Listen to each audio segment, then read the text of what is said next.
তো বিকেল 5টার সময় লাঞ্চ, কারণ জানতাম এই যে ভুতুর মা যখন আসছে সবাই একটা কথাই বলে ভুতুর মা কবে আসবে, তখন কিছু সঙ্গে আনবে। এনেছে এটা কি চচ্চড়ি মা? পালং শাকের শীষ দিয়ে, আলু দিয়ে, বড়ি দিয়ে। এটা কিসের খোসা ভাজা? লাউ? আর এটা কি শাক? হ্যাঁ হ্যাঁ, থোর। আমার যেহেতু হাই প্রেশার তাই থোর করে নিয়ে এসছে ভুতুর মা। ভুতু এতক্ষণ পর বুঝতে পেরেছে ভুতুর মা এসছে, এতক্ষণ ভুতু ঘুমের ঘরে ছিল, তাই তো ভুতু? তাই এখন আদর যত্ন শুরু হয়েছে। হ্যাঁ, ও ফুলেছে তো, ফুলছে। এই ওই রকমই তো।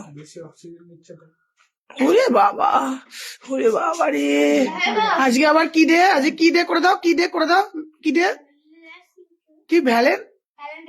উড়ে বাবা, ভুতুর ভ্যালেন্টাইন চলে এসেছে। তাই ভুতুর মা এসেছে, তাই তো। দেখো আজকে দুপুরের লাঞ্চটা এখন করছে।